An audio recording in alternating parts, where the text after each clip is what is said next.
¿Cómo se detiene, desde su punto de vista, las expresiones que hemos estado viendo particularmente en las últimas horas? Mira, por eso yo hacía una diferencia entre la violencia delictual y lo que uno pudiera llamar desobediencia civil. Yo creo que la desobediencia civil crea un clima y por lo tanto lo primero que uno tiene que hacer es tratar de cerrar el ciclo de la desobediencia civil, y eso se hace con un pacto de agenda social profunda que todavía no está y que mantiene por lo tanto al país movilizado, con la gente marchando, con la gente tomándose las carreteras, y yo creo que ahí el gobierno ha fallado porque, insisto, esto no se resuelve con $1.000 millones adicionales o con $1.000 millones de más deuda pública. Cualquier país sensato, a propósito de lo que tú planteabas de la caída de la economía, el ministro habla de responsabilidad fiscal, pero ministro de Hacienda, por favor, si esto no se detiene el próximo año no va a haber economía. Los 2.3, bajó del 3.3 a 2.3 el crecimiento económico, proyección de crecimiento económico para Chile el próximo año. Si esto no se detiene, eso no va a ser 2.3. Y cada punto de caída son $3.000 millones de menor generación de riqueza en Chile y $600 millones menos que recauda el Estado.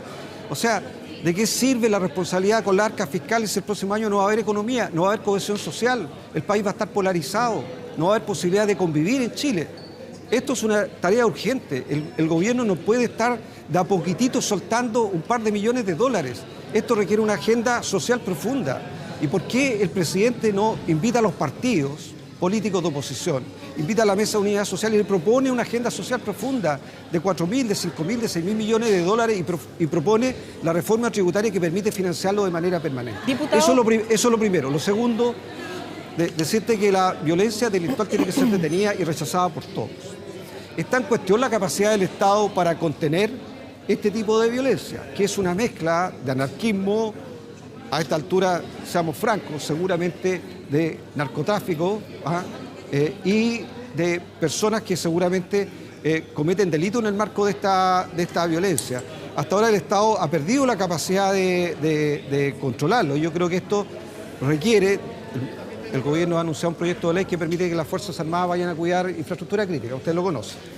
Va a ser difícil tramitar ese proyecto, quiero decirlo desde ya, porque el presidente incorporó una cláusula que, para que seamos francos, es eximir de responsabilidad penal para el uso de la fuerza a los militares. Es como decirle, mire, los vamos a sacar a la calle, pero si ustedes le disparan a alguien y muere, yo le garantizo una amnistía previa. Yo creo que el Parlamento chileno no puede apoyar eso. Una amnistía previa, porque eso es lo que está proponiendo el presidente. Amnistiemos previamente ante la eventualidad que tengan que usar la fuerza y matar a alguien. Eso es completamente antidemocrático. Entonces, yo creo que el buen uso de carabineros, el buen uso de la policía de investigaciones, la adecuada coordinación con el Ministerio del Interior, el crear un clima de convivencia de nuevo en Chile a partir de una agenda social profunda va a permitir que la policía y carabineros puedan concentrarse no en contener las marchas, pueden concentrarse en combatir la violencia delictual. Diputado, a ver, dos cosas. Una, usted habla de anarquismo, de narcotráfico. El ministro Briones lo decía en sus declaraciones durante la noche de ayer, que está bien separado una cosa de la otra. O sea, que una cosa son las demandas sociales y otra cosa diferente, totalmente distinta, es el vandalismo. Por lo tanto, ninguna medida de una agenda social va a llevar a frenar el vandalismo que se está viviendo en nuestro país. Por lo tanto, ¿por qué usted dice, sí, yo lo separo, pero al mismo tiempo con estas medidas que se están haciendo no son suficientes y no se va a disminuir la situación que se está viviendo en nuestro país? Porque si nosotros termináramos y tuviéramos un pacto social de nuevo, no tendríamos carabineros ocupados vigilando las marchas, o el corte de una ruta, o la toma de un servicio público. Tendríamos a los carabineros de Policía de Investigaciones dedicados exclusivamente a su fin, que es combatir la delincuencia. Entonces, claramente, cuando las fuerzas policiales se ven sobrepasadas es porque hoy día tienen que ocuparse de tareas que no son propias de un clima de normalidad. Su tarea es combatir la delincuencia, darle seguridad pública a los chilenos y hoy día tienen que estar cuidando el orden público que se ha perdido en todo Chile, el orden público, porque, claro, una marcha obliga a carabineros a colocar atención y destinar fuerzas policiales a la marcha. Entonces, te vuelvo a decir, recuperar el pacto social y hacer una agenda social profunda permite que Carabineros finalmente se pueda dedicar al único fin que tienen, que es combatir la delincuencia y darle seguridad a los chilenos. Y por último, diputado, al menos de mi parte, usted es parte de la Comisión Permanente de Emergencia, Desastres y Bomberos. En los desastres en nuestro país generalmente vemos que los militares salen a dar apoyo a las situaciones de emergencia que se viven. Salen a resguardar el orden, salen a armar tiendas de campaña, salen a repartir recursos. ¿Cuál es la diferencia fundamental respecto de una situación de crisis que estamos viviendo ahora y la salida de los militares también a la calle? Sí, es bien importante porque justamente nosotros estamos analizando. El presidente de la República tiene la posibilidad de decretar estado de excepción. Los presidentes lo han hecho después del terremoto y militares han podido salir a la calle.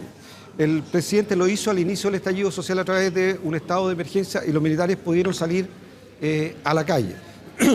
Hay incluso duda de que se requiere una ley porque ya existe en la Constitución la facultad del presidente de hacerlo. ¿Cuál es la diferencia? Vuelvo al punto que planteé, que es lo delicado, que es que en esta ley que está enviando el presidente se establece una forma de eximir de responsabilidad penal a las Fuerzas Armadas en el uso de la fuerza. De eximir de responsabilidad penal a las Fuerzas Armadas ante la eventualidad del uso de la fuerza.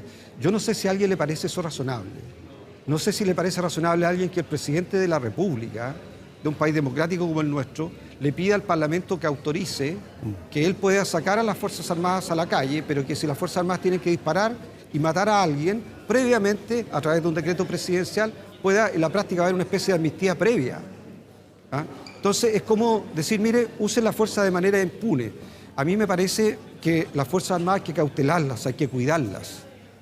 Hay que mantener el respeto que los chilenos tienen respecto a sus Fuerzas Armadas. Entonces, este decreto, esta facultad que se le entrega por ley al presidente de dictar un decreto donde él interpreta lo que es la legítima defensa, él interpreta lo que es el cumplimiento del deber y por lo tanto no está en la ley, sino está en el decreto que hace una sola persona, que es el presidente de la República, que es como una hoja penal en blanco. A mí me parece que eso debilita el rol de las Fuerzas Armadas porque las va a colocar en pleno cuestionamiento de la sociedad civil, va a enfrentar a los chilenos con sus Fuerzas Armadas. Yo no quiero que ocurra eso y creo que el presidente está cometiendo un profundo error.